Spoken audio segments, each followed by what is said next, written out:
Good morning students. आपका political science के YouTube पर पुनः स्वागत है। मैं एमएल दायमा। आज आपको जो टॉपिक पढ़ाया जाएगा उसका नाम होगा उत्तर व्यवहारवाद अर्थात पोस्ट बिहेवियरलिज्म। इस पोस्ट बिहेवियरलिज्म से पहले हमने व्यवहारवाद या बिहेवियरलिज्म नामक चैप्टर पढ़ा। उसमें आपने देखा कि व्यवहारवादी जो इसका वास्तविक जनक है डेविड ईस्टन, उन्होंने मूल्य विहीन अध्ययन या वैल्यू फ्री स्टडी पर विशेष बल दिया गया। तकनीकी का विशेष योगदान रहा। सत्यापन, नियमितता, क्रमबद्धीकरण, प्रमाणीकरण, समग्रता, इन बातों पर इनका विशेष जोर रहा। चूँकि व्यवहारवादी जो हैं वो तथ्य आधारित राजनीति अध्ययन पर विशेष बल देते हैं।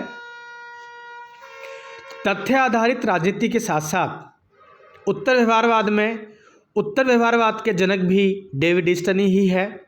इन्होंने जब व्यवहारवाद से सामाजिक समस्याओं का समाधान नहीं हो पाया तो इन्होंने उत्तर व्यवहारवाद में एक उत्तरोत्तर कड़ी के रूप में उत्तर व्यवहारवाद को लेके आए। अर्थात हम यूँ कह सकते हैं कि जो उत्तर व्यवहारवाद है वो व्यवहारवाद का ही एक अगला विकासोन्मुख कदम है। अर्थात ये व्यवहारवाद को नकारते नहीं है।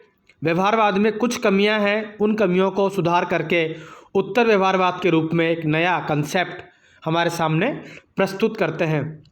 तो सबसे पहले हम देखते हैं उत्तर व्यवहारवाद एक भविष्य उन्मुखी आंदोलन है जो राजनीति विज्ञान को विकास के नए आयाम, नई दिशा के रूप में बढ़ाना चाहता है। यह अतीत की उपलब्धियों को स्वीकार करते हुए उसमें कुछ नया जोड़ना चाहते हैं, ऐसा डेविड ईस्टन कहते हैं। डेविड ईस्टन जो कि व्यवहारवाद के प्रतिपादक भी हैं और यही डेविड ईस्टन उत्तर व्यवहारवाद के भी प्रतिपादक है। इन्होंने 1969 में अमेरिकन पॉलिटिकल साइंस एसोसिएशन, वहाँ एक एसोसिएशन है अमेरिकन पॉलिटिकल साइंस एसोसिएशन के अध्यक्षीय भाषण में, उसमें जो एसोसिएशन था अमेरिकन पॉलिटिकल साइंस एसोसिएशन, उसमें डेविड ईस्टन स्वयं अध्यक्ष थे। उस अध्यक्षीय भाषण में इन्होंने उत्तर व्यवहारवाद की घोषणा करी। 1969 में अमेरिकन पॉलिटिकल साइंस एसोसिएशन के अध्यक्षीय भाषण में, उसमें ये अध्यक्ष थे, उन्होंने इस उत्तर व्यवहारवाद यानी पोस्ट बिहेवियरलिज्म की घोषणा की। उत्तर व्यवहारवाद के विरुद्ध एक प्रतिक्रिया स्वरूप आंदोलन नहीं है, वरन यह व्यवहारवाद में एक सुधारात्मक आंदोलन है जो तथ्यों और मूल्यों के समन्वय पर विशेष बल देता है। यहाँ आपको समझने की बात यह है कि जहाँ हम व्यवहारवाद में केवल तथ्यों पर विशेष बल देते हैं और मूल्यों को नकारते हैं, लेकिन उत्तर व्यवहारवाद में डेविड ईस्टन ने तथ्य और मूल्यों दोनों के समन्वय पर विशेष बल दिया है। अर्थात नैतिकता और वैज्ञानिकता को भी आपस में ये जोड़ने का कार्य करते हैं। अब हम एक बात करते हैं traditional political science, modern political science और उत्तर व्यवहारवाद, या यूं कहें परंपरावाद, व्यवहारवाद और उत्तर व्यवहारवाद के संबंध को माइक्स हैस द्वंद्वात्मक के माध्यम से इस प्रकार से स्पष्ट करते हैं। द्वंद्वात्मक पद्धति जो डायलेक्ट्रिक मेथड जो है वो है कार्ल मार्क्स का। उसके अंदर वाद, प्रतिवाद और संवाद के रूप में हमें इसका लक्षण दिखाई देते हैं। उसी प्रकार से माइक्स हैस ने द्वंद्वात्मक पद्धति के आधार पर या उसके माध्यम से एक डायग्राम के माध्यम से व्यवहारवाद, परंपरावाद और उत्तर व्यवहारवाद को समझाने की कोशिश करी है। वाद, प्रतिवाद और संवाद। वाद के बाद में संवाद होता है, वाद के बाद में प्रतिवाद आता है, यानी एक्शन का रिएक्शन, और फिर उसमें से कुछ निकल करके सिंथेसिस या संवाद के रूप में कुछ निकल करके सामने आता है। जैसे कि कार्ल मार्क्स ने एक गेहूं के बीज का एग्जाम्पल दिया। गेहूं का बीज अपने आप में वाद है। जब ज़मीन में वो बोया जाता है तो ज़मीन से वो रिएक्शन करता है, संघर्ष करता है और प्रतिवाद होता है। और प्रतिवाद के बाद में जब उसके अंदर और अंकुरित होता है, थोड़ा बड़ा पौधा बनता है, तो पौधा बनता है तो पौधे के रूप में वो संवाद के रूप में हमारे सामने आता है। इसी एग्जाम्पल को माइक्स हैस ने इस प्रकार समझाने की कोशिश करी है कि वाद जो है यानी परंपरावाद, ट्रेडिशनल पॉलिटिकल साइंस में मूल्यों पर विशेष बल दिया गया। तो मूल्य जो होंगे हैस के अनुसार वाद होंगे, जो कि परंपरावाद की प्रमुख विशेषता है। प्रतिवाद के रूप में तथ्य निकल कर आए व्यवहारवाद में, और मूल्य और तथ्यों में जो आपस के अंदर संघर्ष हुआ तो संवाद के रूप में तथ्य और मूल्य दो रूप हमारे सामने उभर कर आए, जो हमें दिखाई देते हैं उत्तर व्यवहारवाद में। वाद जो है वो ट्रेडिशनल पॉलिटिकल साइंस में है, यानी मूल्य जो है वो ट्रेडिशनल पॉलिटिकल साइंस, मूल्य आधारित अध्ययन, मूल्यों को विशेष महत्व दिया गया ट्रेडिशनल पॉलिटिकल साइंस में। और व्यवहारवाद के अंदर तथ्यों यानी फैक्ट्स को विशेष महत्व दिया गया। जब मूल्य तथ्यों से संघर्ष करते हैं, मूल्य के बाद में तथ्य आए और तथ्य और मूल्य में जो आपस में संघर्ष हुआ तो संघर्ष के रूप में तथ्य और मूल्य दोनों का समन्वय उत्तर व्यवहारवाद में हमें नज़र आता है। इस प्रकार से आप इसको समझ सकते हैं। अब हम आगे बात करते हैं, ये आपके एग्ज़ाम के लिए बहुत ही इम्पोर्टेंट कोटेशन भी है और ये 2 नंबर का सवाल पूछा जाता है कि उत्तर व्यवहारवाद का प्रमुख नारा क्या है। तो आप इसमें कर्म एवं प्रासंगिकता, एक्शन एंड रिलेवेंस, उत्तर व्यवहारवाद का प्रमुख नारा अगर PB यानी पोस्ट बिहेवियरलिज्म का अगर नारा आपसे पूछे एग्जाम में, इसका प्रमुख नारा क्या है, तो आपका आंसर होगा कर्म व प्रासंगिकता।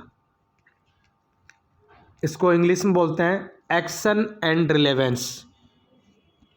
एक्शन एंड रिलेवेंस, एक्शन यानी कर्म एंड रिलेवेंस, रिलेवेंस मतलब प्रासंगिकता। एक्शन एंड रिलेवेंस अर्थात उत्तर व्यवहारवादी ये कहना चाहते हैं कि आप ऐसा कार्य करें जो समाज के लिए उपयोगी हो, अर्थात वो समाज के लिए प्रासंगिक हो, अर्थात उसकी कुछ यूटिलिटी होनी चाहिए। आप ऐसा कार्य करें, ऐसा शोध कार्य करें, या हमें समाज वैज्ञानिकों को ऐसा कार्य करना चाहिए जिसका रिलेवेंस हो, जो प्रासंगिक हो, जो उपयोगी हो, जो समाज की समस्याओं को निपटारे करने में महत्वपूर्ण भूमिका निभा सके।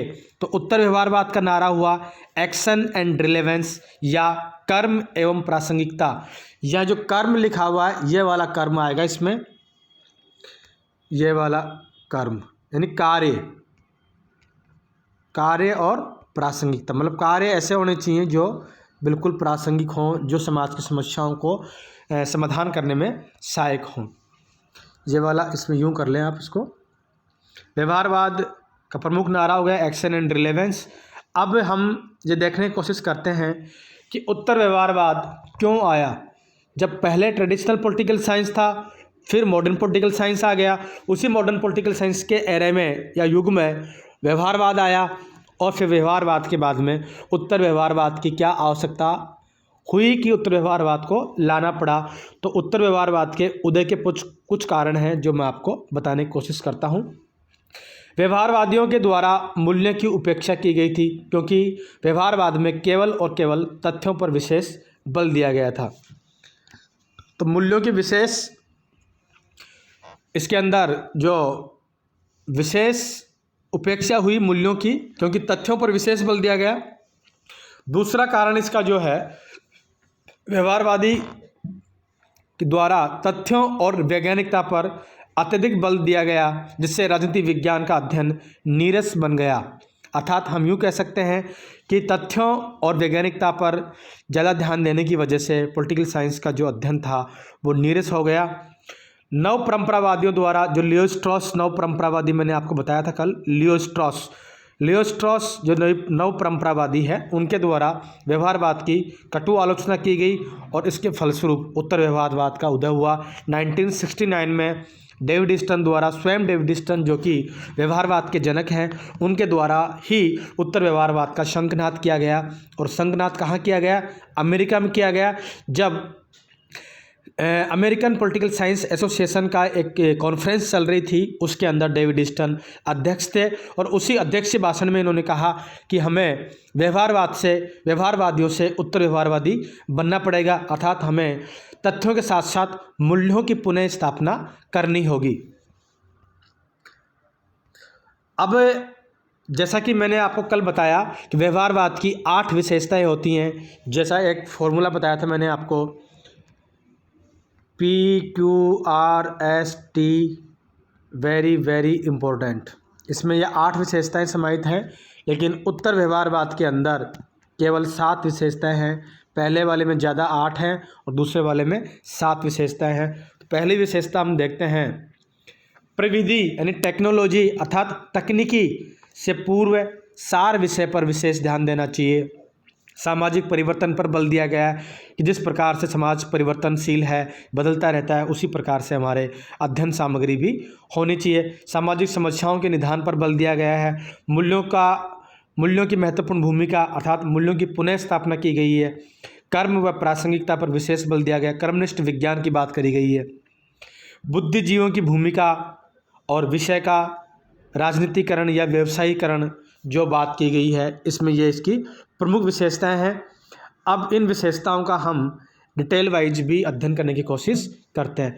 प्रविधि से पूर्व सार, मतलब सार वस्तु पहले होनी चाहिए, टेक्निक चाहे अच्छी हो चाहे बुरी हो, लेकिन जो निष्कर्ष हम कर रहे हैं वो हमारे लिए उपयोगी होना चाहिए। उत्तर व्यवहारवादी कहते हैं कि व्यवहारवादी अत्यधिक तकनीक अपनाने के कारण प्रासंगिकता की अवहेलना करते हैं, लेकिन उत्तर व्यवहारवादियों का मानना है कि तकनीक भले ही छूट जाए लेकिन प्रासंगिकता या महत्व बना रहना चाहिए, अर्थात हमें राजनीति के अध्ययन में ऐसी तकनीक का प्रयोग करना चाहिए जो समाज के लिए उपयोगी हो। टेक्नोलॉजी बहुत अच्छी है, लेकिन उस टेक्नोलॉजी का समाज को कोई फ़ायदा नहीं है, समाज के लिए उपयोगी नहीं है, तो ऐसी टेक्नोलॉजी की आवश्यकता नहीं है, ऐसा कहते हैं उत्तर व्यवहारवादी। अर्थात हमें वही कार्य करना चाहिए, उसी टेक्नोलॉजी को विकसित करना चाहिए या उसको अपनाना चाहिए जिससे समाज की समस्याओं का निपटारा हो सके। दूसरी विशेषता है सामाजिक परिवर्तन पर विशेष बल। उत्तर व्यवहारवादियों का मानना है कि व्यवहारवादी अत्यधिक तकनीक अपनाने के कारण अनजाने परिवर्तन विरोधी हो जाते हैं, नवीन विचारों को भी स्वीकार नहीं कर पाते हैं, जबकि परिवर्तन शाश्वत है, व्यवस्थाएं बदलती रहती हैं और हमारे अध्ययन में समाज में होने वाले परिवर्तनों का अध्ययन भी आवश्यक हो जाता है। अर्थात उत्तर व्यवहारवादी कहना चाहते हैं कि सामाजिक परिवर्तन के साथ साथ हमें हमारे शोध सामग्री को भी परिवर्तन करना चाहिए। परिवर्तन प्रकृति का नियम है। सामाजिक समस्याओं का निदान, ऐसा रिसर्च होना चाहिए जो समाज की समस्याओं का निदान करने में उपयोगी हो। उत्तर व्यवहारवादी कहते हैं कि व्यवहारवादी विद्वान बड़ी बड़ी प्रयोगशालाओं में अपने शोध कार्य में लगे रहे, बाहरी समाज में या मानव जगत के सम्मुख उत्पन्न विभिन्न समस्याओं पर उन्होंने कोई ध्यान नहीं दिया। उस समय नवीन समस्याएं जैसे नशाखोरी, पर्यावरण प्रदूषण, जलवायु परिवर्तन, मानव तस्करी, बेरोजगारी, आतंकवाद, परमाणु बम आदि थे, पर व्यवहारवादियों ने कोई ध्यान नहीं दिया। ये 1945 सेकेंड वर्ल्ड वॉर के बाद की स्थिति है। उत्तर व्यवहारवादी कहते हैं कि मानव समाज में उत्पन्न विभिन्न समस्याओं के समाधान के लिए शोध कार्य होने चाहिए। अर्थात हम निष्कर्ष रूप में कह सकते हैं कि व्यवहारवादियों ने रिसर्च तो खूब किया, शोध कार्य बहुत किया, लेकिन कमरे के अंदर बैठ के शोध कार्य किया, ऐसे रूम्स में बड़ी बड़ी प्रयोगशालाओं में प्रयोग किए गए, लेकिन उन प्रयोगों को जब फील्ड में उतारा गया, समाज में जब लाया गया, तो वो प्रयोग समाज की समस्याओं के समाधान करने के लिए उपयोगी नहीं थे। तो उत्तर व्यवहारवादी कहते हैं कि हमें ऐसे रिसर्च करने चाहिए जो समाज की समस्याओं के निदान करने में उपयोगी हो। मूल्यों की महत्वपूर्ण भूमिका। ट्रेडिशनल पॉलिटिकल साइंस में मूल्य विशेष स्थान रखते थे, लेकिन मॉडर्न पॉलिटिकल साइंस और व्यवहारवाद में तथ्यों पर विशेष बल दिया गया, मूल्यों की अवहेलना की गई। लेकिन मूल्यों से नैतिकता आती है और इसी प्रकार से उत्तर व्यवहारवादी कहते हैं कि हमें तथ्यों के साथ साथ मूल्यों की पुनः स्थापना करनी होगी।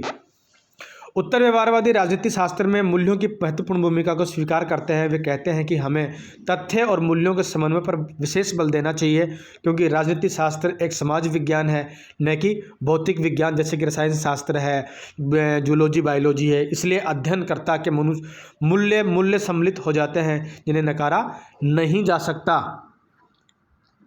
अब सेकंड लास्ट इसकी जो है वो है बुद्धिजीवियों की भूमिका। उत्तर व्यवहारवादी कहते हैं कि राजनीतिक वैज्ञानिक बुद्धिजीवी होने के नाते अधिक से अधिक सामाजिक गतिविधियों में भाग लेने चाहिए और समाज में उत्पन्न होने वाली समस्याओं के निदान के लिए कार्य करने चाहिए। ये कर्म व प्रासंगिकता, इसको आप कर्मनिष्ठ विज्ञान भी कह सकते हैं। कर्मनिष्ठ विज्ञान भी इसकी ये डेफिनेशन है, कर्मनिष्ठ विज्ञान भी से हम कह सकते हैं। इसके अंदर क्या है, उत्तर व्यवहारवाद के दो नारे हैं, कर्म और प्रासंगिकता, एक्शन एंड रिलेवेंस। कर्म का अर्थ है हमें ऐसा ज्ञान संकलित करना चाहिए, ऐसा कार्य करना चाहिए जिसका क्रियान्वयन हो सके, जिसको हम इम्प्लीमेंट कर सके, जिसे हम लागू कर सके। प्रासंगिकता का अर्थ है कि हमें ऐसा अध्ययन करना चाहिए कि समाज के लिए वो उपयोगी हो, अर्थात हमारा ज्ञान ऐसा हो जो समाज का विकास कर सके, समाज की समस्याओं के साथ वो लड़कर उस समस्याओं का निपटारा कर सके। नहीं, हमें ऐसे कार्य करने चाहिए जो समाज के लिए फ्रूटफुल हो, यूजफुल हो, उपयोगी हो। विषय का व्यवसायीकरण, अंतिम इसकी विशेषता, सातवीं विशेषता जो है वो विषय का व्यवसायीकरण है। उत्तर व्यवहारवादियों का मानना है कि राजनीति को व्यवसाय या आजीविका के रूप में अपनाना चाहिए। यदि हम राजनीति को व्यवसाय के रूप में अपनाते हैं तो उसके अध्ययन कार्य में गुणवत्ता और कुशलता बनी रहती है। अब हम इसकी आलोचना के ऊपर आते हैं।